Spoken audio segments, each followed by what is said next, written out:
Hello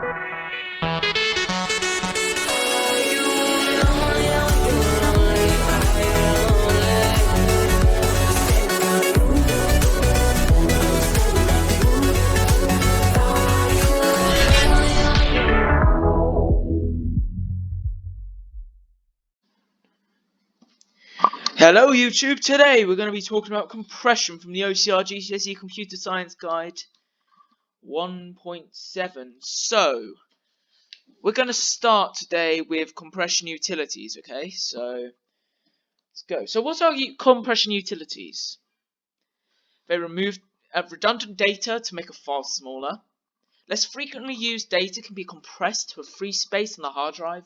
And files transmitted electronically need to be as small as possible to minimize the time taken and the potential cost associated to send and receive data.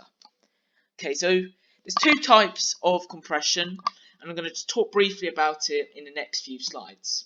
So if data is moved onto a device with a limited capacity for like a CD or a SSD, so like a solid state drive, so you've got a memory stick, then the data can be compressed to fit more than the limited spaces available. So there's two types of compression, as I was saying back then. There's lossless and lossy. So I'm going to bring you onto this slide. So you can see my cursor on the screen, I hope. Well, the top image, can you see the two images there? So there's two images and they're kind of different. So the top one looks a little bit clearer than the bottom one, if that's correct. Well, yes, the top one, can you guess which one it is? It is the lossless compression. That's using lossless compression. See, it's not really, it's just a normal image.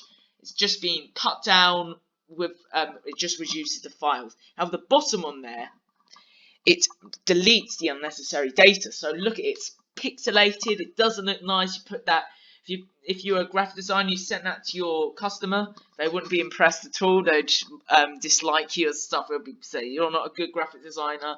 Anyway, so I'll go on to the key bits of information now. So lossless compression.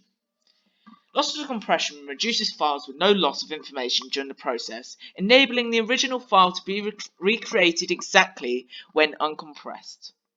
Algorithms are used to create reference points for recurring textual patterns. These are stored and sent with the now smaller encoded file. When the file is uncompressed, it is reconstructed by using the reference points to put back into the original information.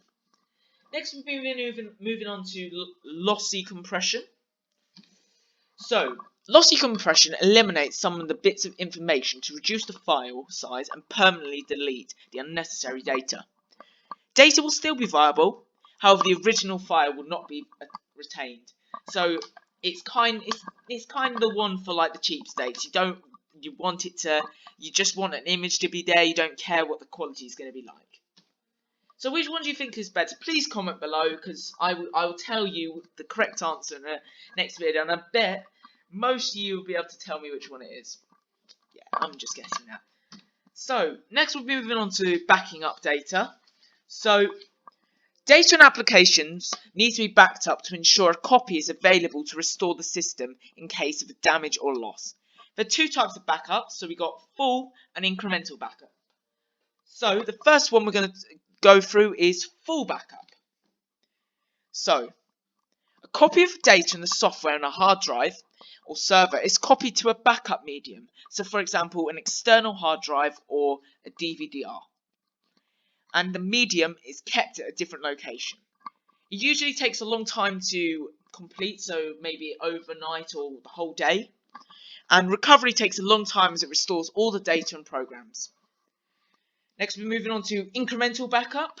So, firstly, a full backup is made initially each night. Only files which have been changed since the last incremental backup are copied. It's much faster complete than full backups, and it takes much longer restoring than a full backup, as the full backup would need restoring first and then every incremental backup since the last full backup. So thank you everybody for watching. Any questions, please comment below and I'll try and answer them to the best of my ability. Please like and subscribe, and I'll see you next time.